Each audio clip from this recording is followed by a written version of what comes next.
दोस्तों, स्वागत है आपका हमारे इस चैनल में। आज हम पढ़ने वाले हैं some basic concept of chemistry, जो कि 11th क्लास की केमिस्ट्री का सबसे फर्स्ट चैप्टर है। तो हम देखते हैं कि कहीं केमिस्ट्री तो हर जगह यूज़ होता है ना। आपको 11th क्लास का प्रिपरेशन करना हो तो भी यूज़फुल तो है ही। और जैसे कि आपको केमिस्ट्री का लेक्चरर वगैरह बनना है तो उसमें 11th 12th की केमिस्ट्री आती है। तो इसको डिटेल स्टडी करने के लिए आप बुक पकड़ के बैठोगे तो आपको ये प्रॉब्लम हो सकती है कई बार कि हम कौन से टॉपिक पढ़ें कौन से ना पढ़ें। तो यहाँ पे मैं आपको कुछ इंपॉर्टेंट जो टॉपिक है मेन उनको कवर करने वाली हूँ। तो चलिए इस सेशन को स्टार्ट करते हैं। तो सबसे पहले एक छोटा सा इंट्रोडक्शन पार्ट देख लेते हैं हम कि केमिस्ट्री क्या चीज़ है ना। तो केमिस्ट्री क्या है, एक साइंस का ब्रांच है जिसमें हम क्या करते हैं, जो मैटर होता है वो उसकी कंपोजिशन क्या है, क्या क्या चीज़ों से मिलकर बना हुआ है, वो उनकी प्रॉपर्टी क्या होती है, किस किस तरह के रिएक्शन वो देखने के लिए मिलते हैं हमको। एनर्जी चेंज होता है तो कौन कौन सा फिनोमिना होता है, स्ट्रक्चर कैसा होता है अंदर से, ये सारी चीज़ों के बारे में डिटेल स्टडी करते हैं हम लोग केमिस्ट्री के बारे में। ओके, अगर हम आगे जैसे जैसे आगे बढ़ते हैं तो हमको क्या है, बहुत सारे इसके टाइप देखने के लिए मिलते हैं। तो हम इसको क्लासीफाई करते हैं, बहुत सारे इसके टाइप हमको मिल जाएंगे, लेकिन मेनली ब्रॉडली हम क्या करते हैं, इसको कुछ टाइप में डिवाइड किए हैं। तो सबसे पहला हमको टॉपिक यहाँ पे देखने के लिए मिलता है inorganic chemistry. Okay, inorganic chemistry के अंडर हम क्या स्टडी करेंगे, इसमें हम स्टडी करेंगे उन चीज़ों के बारे में जो नॉन लिविंग चीज़ों से मिलती है। जैसे कि मान लें रॉक्स है, अर्थ में जो मिनरल्स वगैरह जो पाए जाते हैं नॉन लिविंग चीज़ों से मिलेंगी, उनकी स्टडी हम करेंगे इसमें इनऑर्गेनिक केमिस्ट्री में। वहीं आगे बढ़ते हैं तो ऑर्गेनिक केमिस्ट्री है। तो ऑर्गेनिक केमिस्ट्री में हम क्या है, लिविंग चीज़, लिविंग जो जीव जंतु है हमारा ह्यूमन वगैरह है, तो उनके अंदर जो भी चीज़ पाई जाती है जिसमें कार्बन होता है और कार्बन के डेरिवेटिव्स वगैरह होते हैं, हाइड्रोकार्बन मान लीजिए, जैसे कि कार्बोहाइड्रेट है, फैट, ये सारी चीज़ों की स्टडी हम किसमें करेंगे, ऑर्गेनिक केमिस्ट्री में करते हैं। वहीं थर्ड नंबर में आपको देखने के लिए मिलता है physical chemistry. Physical chemistry chemistry में भी बहुत सारे रूल्स लॉज वगैरह होते हैं जिनके बारे में हम फिजिकल केमिस्ट्री में पढ़ते हैं। उनको पूरा डिराइव कैसे करेंगे, प्रूव कैसे करेंगे, ये सारी चीज़ें फिजिकल केमिस्ट्री में हम पढ़ते हैं। आगे जाते हैं तो एनालिटिकल केमिस्ट्री आता है। एनालिटिकल केमिस्ट्री नाम से है कि इसमें क्या है, किसी भी हमने सब्सटेंस लिया, मैटर हमें जो कुछ भी लिया, उसका क्या है, क्वालिटेटिव एंड क्वांटिटेटिव एनालाइज हम करते हैं कि क्वालिटी देखने में कैसा है, किस तरह का स्मेल कर रहा है, ऑर्डर कैसा दे रहा है, उसकी क्या वॉल्यूम है, ये सारी चीज़ें। और वहीं क्वांटिटेटिव में उसको हम लोग मेज़रमेंट करेंगे कि कितने ग्राम है, क्या है, कितना डालने पे किस टाइप का क्या बन रहा है, ये सारी चीज़ें हम एनालिटिकल केमिस्ट्री में पढ़ते हैं। वहीं आगे जैसे जैसे जाते हैं तो बायो केमिस्ट्री आता है। बायो केमिस्ट्री क्या है, लिविंग ऑर्गेनिज्म, जैसा कि मैंने ऑर्गेनिक केमिस्ट्री बताया था बस वैसा ही है, लेकिन इसमें हम क्या है, कुछ ज़्यादा ही डिटेल स्टडी करेंगे बायो लिविंग ऑर्गेनिज्म के बारे में। माइक्रो ऑर्गेनिज्म भी आ सकते हैं, प्लांट्स भी इसमें आ सकते हैं, ह्यूमन बींग्स भी, ये सारी चीज़ें इसके अंदर आती हैं। वहीं न्यूक्लियर केमिस्ट्री की जैसे बात करते हैं तो न्यूक्लियर फ्यूज़न है, न्यूक्लियर फिजन है, इन सब के बारे में न्यूक्लियर केमिस्ट्री के अंदर स्टडी की जाती है। आगे हम देखते हैं कि इम्पॉर्टेंट क्या है केमिस्ट्री का और क्या क्या स्कोप हो सकते हैं केमिस्ट्री के। तो हम देखते हैं सबसे पहला टॉपिक है हमारा एग्रीकल्चर। एग्रीकल्चर के अंदर क्या होता है, आज हम देखते हैं कि एग्रीकल्चर के फील्ड में किसान हाइब्रिड बीज यूज़ कर रहा है, बहुत सारे फर्टिलाइज़र यूज़ कर रहे हैं, है ना। तो ये सारी चीज़ें कहाँ से आई हैं, ये सब केमिस्ट्री के रिएक्शन के थ्रू आई हुई हैं। वहीं अब फूड की बात करते हैं तो फूड में आज जो पैकेज फूड हो गया है ना, पहले क्या ज़माने में क्या होता था, ख़राब हो जाती थी चीज़ें, लेकिन आज क्या कर सकते हैं हम, उन जगहों पे जहाँ पे खाने की सुविधा नहीं है, हम अपना पैकेट फूड लेके जा सकते हैं, कई कई दिनों तक उसको स्टोर करके रख सकते हैं। तो ये सारी चीज़ें क्या है, केमिस्ट्री से ही पॉसिबल हो पाती हैं। वहीं अगर हम मेडिसिन की बात करते हैं तो क्या होता है, मेडिसिन में बहुत सारी बीमारियां ऐसे थी पहले जो लाइलाज थी, जिनका इलाज संभव नहीं था, लेकिन आज के टाइम पे हम देखते हैं एड्स देखते हैं और कैंसर वगैरह की बीमारी, उन सब का भी इलाज पॉसिबल हो जाता है। नई नई बीमारी आती है, कोरोना, तो उनका भी मतलब साइंटिस्ट लोग खोजते हैं उसके वैक्सीन, और सबका क्या है, ड्रग्स मेडिसिन हमको मिल जाता है और हम अपने आप को सेव कर पाते हैं उससे, है ना। वहीं मेडिसिनल में अब हम कुछ जैसे कि डिसइंफेक्टेड जर्मीसाइड्स वगैरह की जैसे बात करते हैं, फ्लोर साफ़ करने की जो चीज़ें आप हम घर में यूज़ करते हैं, फिनॉल और लाइजॉल वगैरह, ये सारी चीज़ें केमिस्ट्री के रिएक्शन के थ्रू बनाई गई होती है ना। वहीं जैसे कि एनेस्थीसिया सर्जरी वगैरह जो करते हैं तो हमको दर्द ना होकर के जो एनेस्थीसिया दी जाता है ना, तो ये सारी चीज़ें भी क्या है, केमिस्ट्री के रिएक्शन के थ्रू बनाई गई होती हैं। वहीं आगे हम देखते हैं इंडस्ट्रीज़ में, तो इंडस्ट्री के फील्ड में सबसे पहला नाम आपको सुनाई देगा टेक्सटाइल इंडस्ट्री है। तो कॉटन के क्लोथ पहले ज़्यादा चलते थे, लेकिन अब क्या है, कॉटन के साथ साथ और भी हमको जैसे नायलॉन है, डेक्रॉन है, टेरिलिन है, ये सारे पॉलिस्टर हमको देखने के लिए मिलते हैं और चीपेस्ट प्राइस में भी मिल जाते हैं। तो ये सब कैसे बने हुए हैं, केमिस्ट्री रूल्स को फॉलो करते हुए रिएक्शन वगैरह करा के उन सबको बनाया जाता है। ठीक है। वहीं प्लास्टिक वगैरह बना है, ग्लास बना है, और इन प्लास्टिक से हमारे घर की सारी चीज़ें बनती जा रही हैं ना। तो ये सब क्या है, इंडस्ट्रीज़ के फील्ड में भी जो केमिस्ट्री का बहुत इंपॉर्टेंट रोल होता है। वहीं अगर हम अपने प्लेजर एंड कंफर्ट के फील्ड में देखते हैं कि क्या किया है केमिस्ट्री ने हमारे प्लेजर के लिए, तो बहुत कुछ किया है। आज जो कुछ भी हम यूज़ कर रहे हैं, चाहे वो पेन है, पेन का जो ये प्लास्टिक है, इसके अंदर जो इंक डला हुआ है ना, जो हम कपड़े पहन रहे हैं, जिस पेपर पे आप अभी मैं इसको लिखी हूँ, वो पेपर से लेके हर चीज़ क्या है, केमिस्ट्री की ही देन है ना। कंफर्ट में हम देखते हैं एयर कंडीशनर है और भी बहुत कुछ सारी चीज़ें हैं ना, सारी केमिस्ट्री के रूल को फॉलो करते हुए कुछ रिएक्शन करा के कुछ ऐसा चीज़ बनाया जाता है जो हमारी डेली लाइफ में यूज़फुल होता है।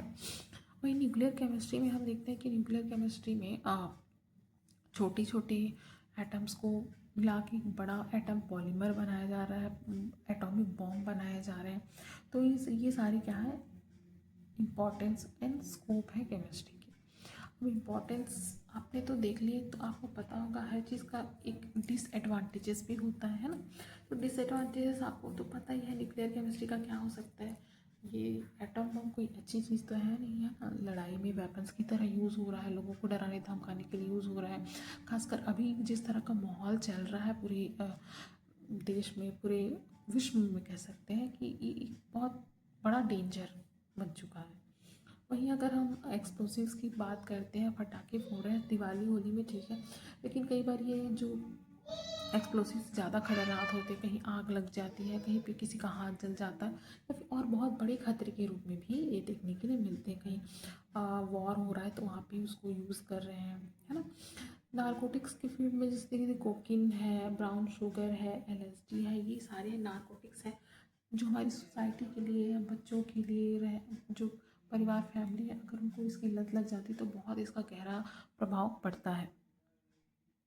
ओके। और वहीं अगर हम देखते हैं प्लास्टिक की, जैसे हमने बात की कि प्लास्टिक एक मतलब अच्छा है, ठीक है, बाकी चीपेस्ट प्राइस में मिल हमको देखने के लिए मिल जाता है, घर पे छोटी छोटी चीज़ें प्लास्टिक से बनने लगी हैं। लेकिन इसका एक डिसएडवांटेज ये भी है कि ये एक नॉन डिग्रेडेबल प्रोडक्ट है जो हज़ारों सालों तक बस हमारे इन्वायरमेंट में ऐसी ही पड़ी रहती है, वो सड़ती गलती नहीं है और हमारे इन्वायरमेंट को क्या करती है, पॉल्यूट करती है। तो ये हो गया हमारा important scope and disadvantage. Okay. आगे बढ़ते हैं हम मैटर की तरफ। मैटर क्या होता है, हम मैटर को डिफाइन कर सकते हैं एक ऐसे सब्सटेंस के रूप में जो क्या करता है, जगह घेरेगा, स्पेस ऑक्यूपाई करेगा, जिसका अपना खुद का वेट होगा, है ना, जिसको हमारी सेंसेस फील कर पाएंगे, उसको हम क्या बोलते हैं, मैटर बोलेंगे। अब मैटर को हम क्या करते हैं, दो टाइप में डिवाइड करते हैं। पहला है फिजिकल क्लासिफिकेशन और दूसरा है केमिकल क्लासिफिकेशन। फिजिकल क्लासिफिकेशन में हम देखते हैं फर्दर इसको थ्री पार्ट में फिर से डिवाइड करते हैं। पहला है सॉलिड, लिक्विड और गैस। सॉलिड लिक्विड आपने बहुत बार पढ़ चुके हैं आप इसको, है ना, सॉलिड लिक्विड गैस नॉर्मली, इसलिए मैं इसको बस थोड़ा सा बताती हूँ कि क्या हो सकता है सॉलिड में। एक छोटा सा मैंने आपको पिक्चर बना के दिखाया है कि यहाँ पे क्या है, पार्टिकल से बहुत पास पास क्लोजली पैक्ड है, तो इनके बीच जो इंटरमोलिकुलर जो फोर्स होता है वो बहुत ज़्यादा होता है। मतलब ये अपने पार्टिकल्स को, एटम्स को बांध के रखते हैं, जिससे इसका जो शेप और साइज़ है बना रहता है, वॉल्यूम भी इसका मतलब डेफिनाइट रहता है। वहीं अगर लिक्विड की बात करते हैं तो इसके पार्टिकल्स थोड़े दूर दूर रहते हैं, तो शेप तो इसका फिक्स नहीं रहता है। इसको जिस भी कंटेनर में, जिस शेप के कंटेनर में लेंगे वो अपने हिसाब से शेप चेंज करते जाता है, लेकिन वॉल्यूम इसका क्या रहेगा, फिक्स रहेगा। वहीं जब हम गैस की बात करते हैं, आप देख सकते हैं एक एटम है या दो चार एटम है इतने बड़े कंटेनर में, है ना। अगर हम इसको और बड़े कंटेनर में लेंगे तो ये यहाँ यहाँ यहाँ ऐसे फैल के रह जाएगा। मतलब इसको जितनी बड़ी जगह मिलती वो उतना ज़्यादा एक्सटेंड होता जाता है, और जितनी छोटी जगह मिलती वो उतना ज़्यादा ये श्रिंक होकर सिकुड़ के उस जगह में आ जाता है। तो इसको क्या है, हम प्रेशर अप्लाई करके कंप्रेस कर सकते हैं, और इसका ना कोई फिक्स्ड वॉल्यूम है ना ही कोई इसका फिक्स्ड शेप होता है। ठीक है, तो सॉलिड लिक्विड गैस क्लियर हो गया आपको। अब हम आगे बढ़ते हैं केमिकल क्लासिफिकेशन, जो कि केमिस्ट्री के नज़रिए से बहुत ज़्यादा इंपॉर्टेंट है। प्लीज़ इसको ध्यान से सुनिए। हम केमिकल क्लासिफिकेशन को 2 टाइप में डिवाइड करते हैं। पहला है प्योर सब्सटेंस और सेकंड है मिक्सचर, है ना। प्योर सब्सटेंस, नाम से ही क्लियर हो रहा है कि ये क्या रहेगा, प्योर रहेगा। इसमें किसी भी चीज़ की मिलावट नहीं रहेगी। ऑल होमोजीनियस होते हैं ये सारे। होमोजीनियस और हेट्रोजीनियस दो शब्द आपको यहाँ पे सुनने के लिए बहुत ज़्यादा मिलेंगे। तो होमोजीनियस का मेनली मतलब ये रहेगा कि एक जैसे। होमो का मतलब एक जैसे, और हेट्रो का जनरली मीनिंग होता है कि उसमें आ, और भी चीज़ें मिक्स हैं, है ना। हेट्रो अलग अलग चीज़ें मिली हुई हैं, उसको हम हेट्रो कह देते हैं। तो प्योर जो सब्सटेंस होता है वो सभी होमोजीनियस होते हैं। आगे इनको फिर से हम एलिमेंट एंड कंपाउंड में डिवाइड करते हैं। एलिमेंट को जनरली हम कहते हैं कि एलिमेंट में क्या होता है, एक ही तरह की चीज़ों से जो मिलके बना होता है। जैसे कि एग्जांपल में हम क्या क्या ले सकते हैं, गोल्ड ले सकते हैं, सिल्वर ले सकते हैं, है ना। और भी जितने एलिमेंट हैं हमारे पीरियोडिक टेबल में वो सारे क्या ले सकते हैं हम, एलिमेंट, वो सारे हमारे एलिमेंट हैं, है ना। वहीं अगर हम कंपाउंड की बात करते हैं तो कंपाउंड कैसे बनता है, दो या दो से ज़्यादा एलिमेंट को क्या करते हैं हम किसी एक रेशियो, फिक्स रेशियो में मिलाते हैं, तब जाके क्या बनता है, कंपाउंड बनता है। ठीक है, अब देखिए फर्दर हम क्या करते हैं, एलिमेंट को 3 पार्ट में डिवाइड करते हैं, मेटल, नॉन मेटल, मेटलॉइड। आप ये सारे टर्म से बहुत अच्छे से फैमिलियर है, आप सब पढ़ के आ रहे हैं, बस इसको आप थोड़ा सा रिवाइज करने की ज़रूरत है ना। तो हम देख लेते हैं मेटल की क्या क्या प्रॉपर्टीज़ होती है। मेटल जो होता है हार्ड होता है, हीट और इलेक्ट्रिसिटी का बहुत अच्छा कंडक्टर होता है, डक्टाइल नेचर का होता है। मतलब इसको अगर कितना भी लंबा तार खींच रहे हैं तो वो खींचता चला जा रहा है, खींचता चला, मतलब वो टूटेगा नहीं, है ना। मलिएबल होता है वही कि हम उसको कितना भी ठोके पीटे वो क्या है, नहीं टूटेगा। वो थिन शीट में भले ही कन्वर्ट हो जाएगा लेकिन वो टूटेगा नहीं। हाई टेंसिल स्ट्रेंथ होती है उसकी। मेटलिक लस्टर होता है उसके अंदर। लस्टर कहने का मतलब एक चमक होती है ना। सोनरस साउंड यानी कि वो जैसे कहीं पे गिर गया कुछ, उसको ठोका पीटा जाता है तो उससे एक अलग आवाज़ आती है। तो ये सारी मेटल की प्रॉपर्टी है। वहीं अगर नॉन मेटल की जब हम बात करते हैं तो ये सारे उसके जस्ट अपोजिट होते हैं। मतलब ये हार्ड तो बिल्कुल नहीं होगा, पीट रहे हैं तो वो थिन शीट में कन्वर्ट नहीं होगा, वो टूट जाएगा। कंडक्टर नहीं होते हैं ये, ना खींचे जा सकते हैं बिल्कुल, है ना।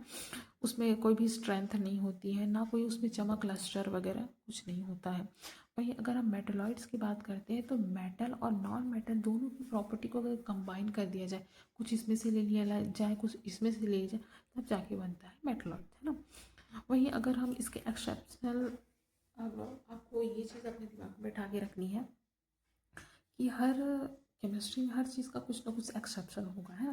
कोई रूल बना दिया है, ठीक है, तो कुछ चीज़ों में फॉलो हो रही है लेकिन कुछ चीज़ ऐसे रह जा रहे हैं जो उस रूल को फॉलो नहीं कर रहे हैं। वैसा ही एक मैटर आपको देखने के लिए मिलेगा, सॉरी, मरकरी, जो कि हमने अभी देखा कि मेटल सारे हार्ड होते हैं लेकिन मरकरी हार्ड नहीं होती है ना। मरकरी एक लिक्विड फॉर्म में होती है।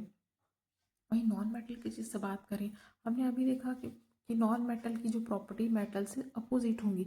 अब ये कंडक्टर नहीं होंगी लेकिन ग्रेफाइट क्या होता है, हीट और इलेक्ट्रिसिटी का बहुत अच्छा कंडक्टर होता है। तो उम्मीद है आपको ये इतना पोर्शन जो प्योर सब्सटेंस का जो मैंने बताया वो क्लियर होगा। कंपाउंड का एक थोड़ा सा बच गया, देख लेते हैं। तो कंपाउंड मैंने क्या कहा था, किसी फिक्स रेशियो में मिला के बनाते हैं तब जाके हमारा कंपाउंड बनता है। तो कंपाउंड के फिर से 2 टाइप हो जाते हैं, इनऑर्गेनिक कंपाउंड और ऑर्गेनिक कंपाउंड। इनऑर्गेनिक कंपाउंड पहले भी हमने ऊपर देखा था, नॉन लिविंग चीज़ें हैं उनसे मिलके बना, उनके जो कंपाउंड्स हैं वो सारे क्या कहलाएंगे, इनऑर्गेनिक कंपाउंड। जैसे हम एग्जांपल के लिए NaCl जो नमक खाने का नमक है उसी को ले लेते हैं ना, Na और Cl। तो ये क्या है, non living, sorry, inorganic compound के अंदर आ जाएगा। वहीं अगर ऑर्गेनिक कंपाउंड यानी कि ऑर्गेनिक चीज़ों से, चीज़ कैसे कहेंगे ऑर्गेनिक है ना, लिविंग जो है, लिविंग ऑर्गेनिज्म है, उनसे जो चीज़ें मिलती हैं उनको हम बोलेंगे। एग्जांपल के लिए हम ग्लूकोज ले सकते हैं, प्रोटीन ले सकते हैं, कार्बोहाइड्रेट ले सकते हैं, फैट ले सकते हैं। ये सारी जो चीज़ें हैं वो क्या है, ऑर्गेनिक कंपाउंड के अंतर्गत आएंगी। ठीक है। मिक्सचर हमने देखा था कि इसको हम किसी भी रेशियो में मिला रहे हैं ना तो जाके मिक्सचर बनता है। ये भी दो टाइप के होते हैं, होमो और हेट्रो। जैसा कि पहले बताया गया है कि होमो एक जैसे होंगे, मिक्सचर है तो मतलब इसके जो पार्टिकल्स होंगे वो क्या होंगे, इक्वली डिस्ट्रीब्यूट होंगे हर जगह पे, है ना। और वहीं हेट्रो पे क्या होगा, कहीं पे कुछ अलग रेशियो में है, कहीं पे कुछ अलग रेशियो में है, इक्वली डिस्ट्रीब्यूट नहीं है, उस कंडीशन में हम इसको क्या कहेंगे, हेट्रोजीनियस मिक्सचर कह देते हैं। ठीक है। तो ये जो क्लासिफिकेशन है आई होप आपको क्लियर हो गया होगा। एक छोटा सा टर्म आता है difference between gas and vapours का, इसको थोड़ा सा समझ लेते हैं। तो क्या डिफरेंस है गैस और वेपर के बीच में। तो जनरली हमको ऐसा लगता है कि गैस और वेपर क्या है, दोनों सेम ही है, लेकिन छोटा सा इसमें डिफरेंस होता है। गैस हम किसको कहेंगे, जो कि रूम टेम्परेचर में भी गैस रहे, उसको हम क्या कहेंगे, गैस कहेंगे। और वेपर किसको कहेंगे, जो जनरली रूम टेम्परेचर पे लिक्विड है, जैसे कि वाटर है ना, रूम टेम्परेचर पे क्या है, लिक्विड फॉर्म में रहता है, और जैसे हम उसको गर्म करते हैं वो वेपर फॉर्म में आ जाता है, तो हम उसको वेपर कहेंगे। जनरली हम कभी कभी गैस को भी, सॉरी, वेपर को भी गैस मान लेते हैं, तो इसलिए ये डिफरेंस आपको पता होना ज़रूरी है। Okay okay. आगे हम देखते हैं कंपाउंड और मिक्सचर में क्या क्या डिफरेंस है ना। तो जनरली ये कभी कभी पूछ दिया जाता है कि क्या क्या डिफरेंस है कुछ जनरली तो मैंने अभी बता दिया आपको कि कंपाउंड में क्या होता है, फिक्स रेशियो में मिलाया जाता है जो भी चीज़ें आप मिला रहे हैं, और मिक्सचर में वही क्या होगा, आप किसी भी रेशियो में मिला रहे हैं। जैसे एयर का एग्जांपल आपको पता ही है, एयर में कहीं पे ऑक्सीजन ज़्यादा हो जाता है तो कहीं पे नाइट्रोजन ज़्यादा है तो कहीं पे कार्बन डाइऑक्साइड ज़्यादा है, तो इस तरह से अलग अलग रेशियो में है, तो उसको हम क्या कहते हैं, मिक्सचर कह सकते हैं। कंपाउंड में जो भी चीज़ें बनती है वो हमेशा होमोजीनस फॉर्म में रहती है, जबकि मिक्सचर में होमोजीनस भी हो सकता है, हेट्रोजीनस भी हो सकता है ना। कंपाउंड में जो कंपोनेंट यूज़ कर रहे हैं हम बनाने के लिए कंपाउंड को, वो क्या करते हैं, अपनी अपनी आइडेंटिटी लूज़ करते हैं, तब जाके कोई कंपाउंड बनता है। इनके बीच केमिकल रिएक्शन होता है तब जाके कोई कंपाउंड बनता है, जबकि मिक्सचर में ना ही कोई केमिकल रिएक्शन होता है और ना ही वो क्या करते हैं, अपनी कोई आइडेंटिटी लूज़ करते हैं, वैसे के वैसे बने हुए बस मिक्स हो गए हैं। यहाँ पे कंपाउंड में क्या होगा, एमिशन होता, एब्सॉर्प्शन होगा हीट का, लाइट का, एनर्जी ली जाएगी या फिर एनर्जी देना पड़ सकता है आपको रिएक्शन वगैरह कराने के लिए। वहीं अगर मिक्सचर की बात करते हैं तो ना कोई इमिशन ना एब्सॉर्प्शन, किसी भी चीज़ की एनर्जी देने लेने की कोई ज़रूरत ही नहीं है, क्योंकि ये सारी चीज़ों की ज़रूरत तब पड़ती है जब कोई रिएक्शन हो रहा है। जहाँ भी रिएक्शन हो ही नहीं रहा है वहाँ पे हमको इन सब चीज़ों की बिल्कुल भी ज़रूरत नहीं पड़ती है। वहीं हमको फिक्स्ड मेल्टिंग पॉइंट और बॉइलिंग पॉइंट देखने के लिए मिलता है कंपाउंड में, क्योंकि हमने भाई इसको फिक्स रेशियो में मिलाया है, तो हर बार वो उसी पॉइंट पे जाके बॉयल होगा, वो उसी पॉइंट पे जाके क्या है, मेल्ट होगा। और वहीं अगर हम मिक्सचर की बात करते हैं तो हम हर बार अपना रेशियो चेंज कर रहे हैं, तो क्या पता किसी टाइम पे वो जल्दी बॉईल हो जाता है, किसी टाइम पे वो लेट से बॉईल हो रहा है, तो इसलिए इसका कोई फिक्स नहीं होता है। कैन नॉट बी सेपरेटेड, इसको अब इसने तो अपने कंपोनेंट ने क्या कर दिया है, आइडेंटिटी लूज़ कर चुके हैं। अब हम उसको फिर से उसी फॉर्म में पाना चाहेंगे तो हम उसको सेपरेट नहीं कर पाएंगे। ठीक है। वहीं अगर मिक्सचर की से बात करते हैं तो फिजिकल मेथड बहुत सारे होते हैं, हैंड पिकिंग वगैरह, उनके थ्रू क्या कर सकते हैं हम, इनके जो पार्टिकल्स होते हैं, सब्सटेंट होते हैं, उनको सेपरेट कर सकते हैं। आई होप ये जो कंपाउंड और मिक्सचर का डिफ्रेंशिएट है ना, जो इजी लैंग्वेज में बहुत समझाने की कोशिश की है मैंने, आपको समझ में आ गया है और थोड़ा मतलब याद किया जा सकता है, इस तरह से मैंने कोशिश की है। आगे आप देखिए, नया टॉपिक निकल के आता है एटम्स मॉलिक्यूल का। हम इन सब को आगे के चैप्टर्स में बहुत अच्छे से डिटेल स्टडी करने वाले। यहाँ पे हम बेसिक कॉन्सेप्ट मतलब जानने की कोशिश करेंगे कि क्या क्या जो जो पढ़ेंगे उसके बारे में हमको थोड़ा बहुत नॉलेज होना चाहिए, है ना।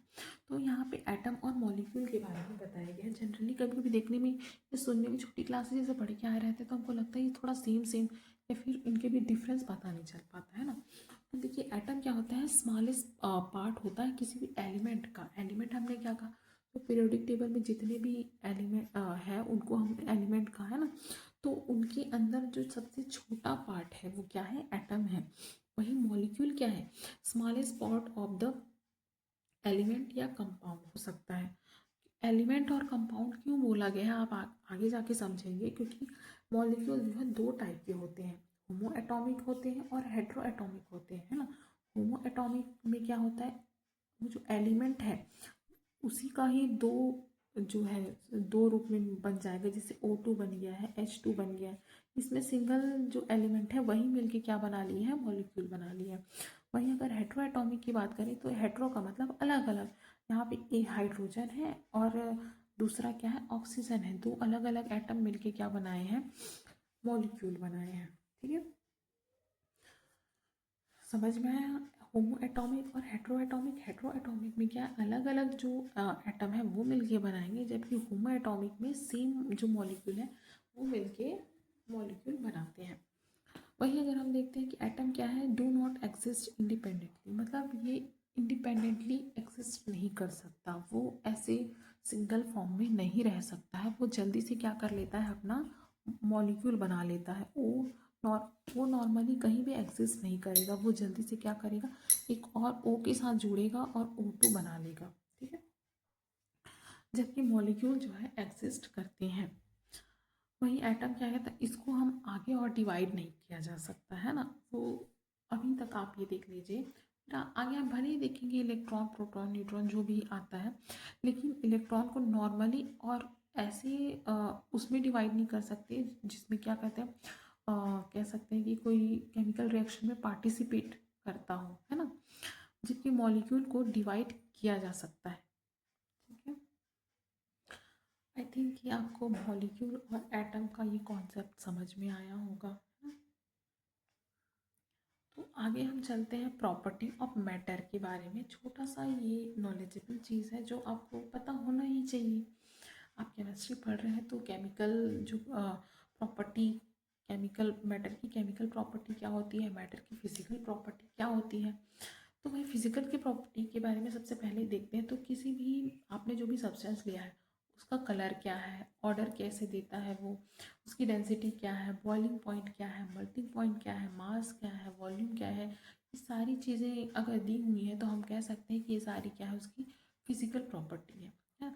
वही अगर केमिकल प्रॉपर्टी के बारे में पूछ दिया जाए तो हम कैसे बताएंगे कि वो जो एसिड बेस रिएक्शन दे रहा है या नहीं दे रहा है, एडिशन रिएक्शन हो रहा है कि नहीं, सब्स्टिट्यूशन रिएक्शन हो रहा है कि नहीं, ऑक्सीडेशन या फिर रिडक्शन रिएक्शन हो रहा है। तो ये सारी चीज़ें हो रही हैं, मतलब उसमें क्या है, उसकी ये सारी उसकी केमिकल प्रॉपर्टीज़ हो जाती हैं। ठीक है, ये बेसिक सा नॉलेज है जो आपको पता होना चाहिए। ओके, आगे हम कंटिन्यू करते हैं और देखते हैं कि ये फंडामेंटल एंड बेसिक यूनिट क्या होता है। तो जैसे हम देखते हैं कि फंडामेंटल जो यूनिट है वो इंडिपेंडेंट यूनिट होती है, मतलब ये किसी से डिराइव नहीं होती है ना। और फंडामेंटल यूनिट जो है 3 होती है, पहला है मास है, लेंथ है और टाइम है। इन तीनों को क्या कहा गया है, फंडामेंटल यूनिट। ओके, लेकिन जैसे जैसे साइंटिस्ट लोग और भी ज़्यादा खोज करते जाते हैं, नॉलेज बढ़ता जाता है, और भी सारी चीज़ें मिलती जाती हैं। जैसे कि टेम्परेचर मिला, ठीक है। अब टेम्परेचर को हम इस किसके अंदर रखेंगे, मास के अंदर नहीं रख सकते, ना लेंथ के अंदर रख सकते, ना टाइम के अंदर रख सकते। तो ऐसी सिचुएशन में हमको और भी ज़्यादा यूनिट्स की ज़रूरत पड़ती है। ठीक है, तो साइंटिस्ट लोग मिल के क्या है, कुछ यूनिट्स बनाते हैं जिसको हम क्या कहते हैं, बेसिक यूनिट। तो उन्होंने क्या है, 7 बेसिक यूनिट दी है, जिसमें पहला है लेंथ है, मास है, टाइम है, टेम्परेचर है, इलेक्ट्रिक करंट है, ल्यूमिनियस इंटेंसिटी है, अमाउंट ऑफ सब्सटेंट है। तो ये 7 बेसिक यूनिट साइंटिस्ट देते हैं। ओके, तो आगे ये बेसिक यूनिट के बाद हम देखते हैं सिस्टम ऑफ यूनिट, है ना। वहीं अगर हम देखते हैं कि ना 18 सेंचुरी के पहले की जब बात करते हैं तो उस टाइम पे इस तरह का जो यूनिट है वो जो इंग्लिश साइंटिस्ट जो थे उन्होंने अपने हिसाब से रखी, तो उन्होंने मास, पाउंड, सी वगैरह इन सब का यूज़ वो लोग करते थे, है ना। लेकिन बाकी जो देशों को इन सब चीज़ों से प्रॉब्लम होती थी। कैसे प्रॉब्लम होती थी? ये थोड़ी कॉम्प्लिकेटेड चीज़ हो जाती थी उनके लिए। अब वो लोग अपनी जगह में अलग चीज़ यूज़ कर रहे हैं, उनको उसमें कन्वर्ट करना है, तो प्रॉब्लम ज़्यादा क्रिएट हो रही थी, है ना। तो 1791 में क्या है, मैट्रिक सिस्टम आता है। मैट्रिक सिस्टम क्या है? ये जो पाउंड वाला जो सिस्टम है उससे थोड़ा सा ईजीएस्ट होता है। तो साइंटिस्ट लोग को ऐसा फील होता है कि हमको एक यूनिवर्सल क्या है सिस्टम यूनिट बनाना चाहिए, जिसमें जिसके बारे में सभी को पता हो, है ना, कोई भी देश उसको उसमें कन्वर्ट इजीली कर पाए। तो यहाँ पे हमको 4 टाइप के यूनिट्स देखने के लिए मिलते हैं, जिसको पहला है CGS यूनिट सिस्टम बोलते हैं, FPS, MKS और SI यूनिट। CGS सिस्टम में जो लेंथ, हमने जो फंडामेंटल यूनिट देखी ना, मास, लेंथ, टाइम, तो मास, M से मास है, L का लेंथ है और T का टाइम है ना, सब में ऐसे ही रहेगा। तो लेंथ को हम इस CGS में सेंटीमीटर से डिनोट करेंगे, मास को ग्राम से, GM ग्राम से, और टाइम को सेकंड से। वहीं FPS की बात करें तो लेंथ को फुट से, मास को पाउंड से और टाइम को सेकंड से। MKS की बात करें तो लेंथ को मीटर से, मास को केजी से और टाइम को सेकंड से। तो ये तो थे, इसमें 3 3 दिए गए हैं। लेकिन जैसे हम SI यूनिट की बात करते हैं तो इसमें 7 बेसिक यूनिट को लेके इसका जो पूरा स्ट्रक्चर तैयार किया गया है। आपके सामने एक टेबल दिखाई दे रहा है जिसमें ईसा यूनिट की सारी 7 बेसिक क्वांटिटीज़ है उसको दर्शाए गए हैं। सबसे पहले हम देखते हैं नेम ऑफ क्वांटिटी, उसका क्या नाम है, लेंथ, है ना। तो लेंथ को सिंबल किससे दर्शा रहे हैं, हम L से दर्शाते हैं। तो और उसका ईसा यूनिट देखते हैं तो क्या है, ईसा यूनिट में उसको मीटर, जिसको स्मॉल m से सिंबल से दर्शाया गया है, ठीक है। वहीं अगर मास की बात करते हैं, मास को स्मॉल m से, ऐसा यूनिट है इसका किलोग्राम, जिसको केजी से दर्शाते हैं।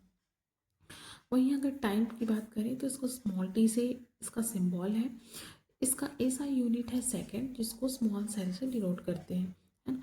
वहीं पे अगर टेम्परेचर की बात करें तो इसको कैपिटल T से, और इसका ऐसा यूनिट है केल्विन, जिसको हम ऐसा यूनिट सिंबल देखें तो K होता है। इलेक्ट्रिक करंट की बात करें तो I इसका सिंबल है, और ऐसा यूनिट में हम इसको एम्पियर बोलते हैं और इसको कैपिटल E से डिनोट करते हैं।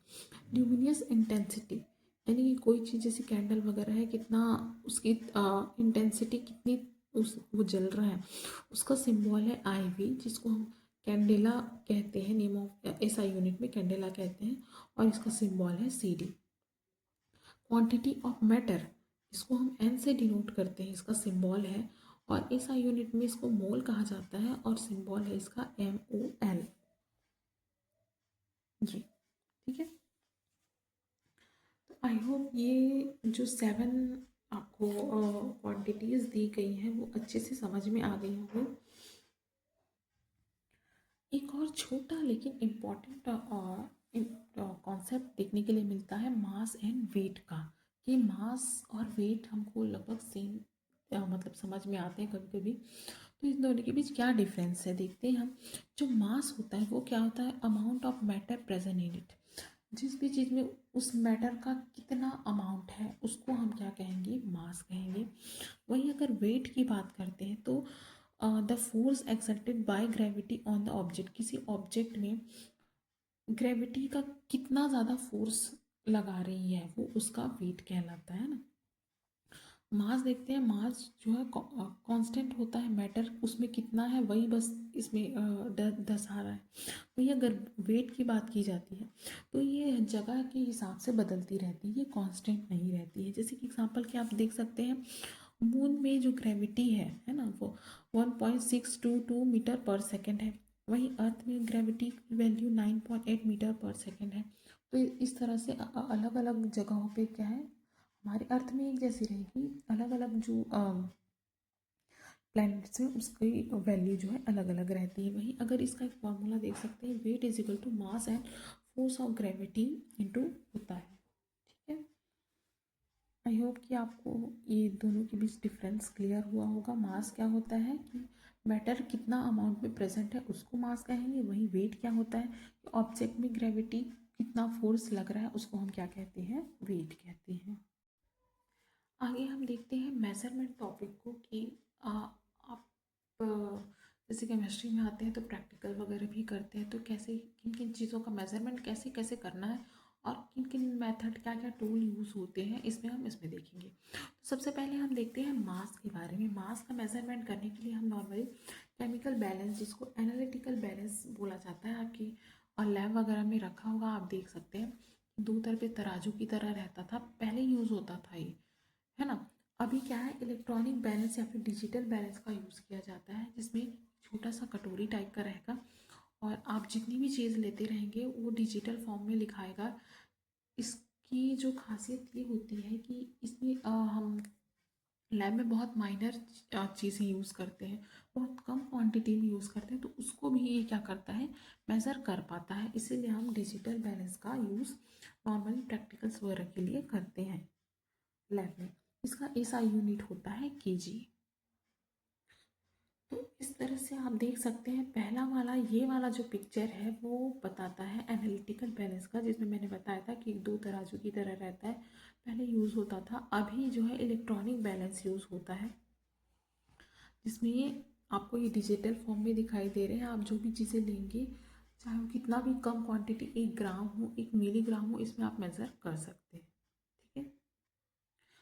वहीं अगर हमको वॉल्यूम नापना हो किसी चीज़ का, तो उसके लिए हम burette, pipette, cylinder, measuring flask, इन सभी चीज़ों का यूज़ करते हैं। नॉर्मली एसआई यूनिट होता है इसका, मीटर क्यूब होता है, लेकिन ये बहुत बड़ा यूनिट हो जाता है लैब वगैरह में लेने के लिए। तो हम लैब में जो यूज़ करते हैं वो सेंटीमीटर क्यूब या डेसीमीटर क्यूब यूज़ करते हैं। लिक्विड अगर चीज़ हमने ली है तो उसकी वॉल्यूम के लिए हम लीटर या मिलीलीटर का यूज़ जनरली करते हैं। यहाँ पे मैंने पिक्चर में मेंशन कर दिया है कि वॉल्यूमेट्रिक फ्लास्क देखिए किस तरह का दिखाई देता है। ये ब्यूरेट है, ये ग्रेजुएटेड सिलेंडर है और ये पिपेट है। आप प्रैक्टिकल करते होंगे तो आपने इन्हें देखा भी होगा, है ना। आगे चलते हैं हम डेंसिटी की तरफ। डेंसिटी का एसआई यूनिट होता है किलोग्राम मीटर इनवर्स क्यूब। इसको ये बहुत बड़ा यूनिट हो जाता है, इसलिए हम किलोग्राम की जगह ग्राम ले सकते हैं और मीटर की जगह सेंटीमीटर ले सकते हैं। आगे चलते हैं हम टेम्परेचर का मेजरमेंट कैसे करते हैं। तो आपको जनरली पता होगा, बुखार आने पे आप थर्मामीटर का यूज़ करते हैं ना, तो टेम्परेचर के लिए हम थर्मामीटर यूज़ करते हैं, जिसमें क्या होता है, मरकरी यूज़ होता है। देखो, टेम्परेचर को मेज़र करने के लिए हमारे पास 3 स्केल होते हैं। पहला है सी यानी कि सेल्सियस, फ़ारेनहाइट और केल्विन का स्केल। सेल्सियस में आपको क्या देगा, 0 से लेके 100 तक की वैल्यू दी रहती है। 0 किसी भी चीज़ का फ्रीजिंग पॉइंट होगा और जो लास्ट में जो दिया रहेगा 100 वो क्या है, बॉइलिंग पॉइंट रहेगा। वहीं अगर हम फ़ारेनहाइट की बात करते हैं तो 32 जो डिग्री है वो फ्रीजिंग पॉइंट है, 212 जो है वो क्या है, बॉइलिंग पॉइंट है। केल्विन में -273.15 फ्रीजिंग पॉइंट रहेगा और 373.15 केल्विन जो है वो क्या रहेगा, बॉइलिंग पॉइंट रहेगा। यहाँ पे नोटेड पॉइंट ये है कि केल्विन को नॉर्मली इस तरह से उसमें डिग्री नहीं लगाया जाता, मैंने गलती से ये लगा दिया है कि आप ये गलती ना करें, है ना। तो इसमें ये डिग्री नहीं लगाए जाते। अब कभी कभी हमको क्वेश्चन भी पूछ देता है कि ये रिलेशन क्या है फ़ारेनहाइट के बीच और सेल्सियस के बीच। तो आप ये दे सकते हैं, अगर आपको कोई वैल्यू सेल्सियस में दी हो और आपको फ़ारेनहाइट में निकालना हो, फ़ारेनहाइट में वैल्यू दी हो, सेल्सियस में निकालना हो, तो आप इस फॉर्मूले का यूज़ करके क्या कर सकते हैं, दोनों को चेंज कर सकते हैं। वहीं अगर आपको केल्विन और सेल्सियस के बीच रिलेशन बताना हो, आपको कोई वैल्यू सेल्सियस में दी हो या फिर केल्विन में दी हो, तो आप इस फॉर्मूले का यूज़ करके क्या कर सकते हैं, दोनों को चेंज कर सकते हैं। तो आई होप, मुझे उम्मीद है कि आज हमने जो कुछ भी पढ़ा है, कुछ बेसिक कॉन्सेप्ट, छोटे छोटे कॉन्सेप्ट हैं लेकिन इम्पॉर्टेंट है। और केमिस्ट्री जब आप अगर आगे पढ़ना शुरू करेंगे, न्यूमेरिकल्स वगैरह सॉल्व करेंगे, तो ये आपको बहुत ज़्यादा काम आती है। और इन चीज़ों को हम मतलब नॉर्मली इग्नोर कर देते हैं, छोड़ देते हैं, है ना। तो आप इस वीडियो के माध्यम से क्या कर सकते हैं, छोटी छोटी चीज़ों को क्लियर कर सकते हैं। ये जो चैप्टर है थोड़ा सा लंबा है, तो हम इस वीडियो को यहीं तक रखते हैं और आगे का जो सेशन है हमारा, आगे की जो इम्पोर्टेंट टॉपिक है, कुछ लॉज वगैरह हैं, उन सबको आगे की वीडियो में देखेंगे। तो मैं उम्मीद कर रही हूँ कि आपको इतनी सारी जो भी पढ़ाया गया है आज वो सारी चीज़ें क्लियर हो गई होंगी।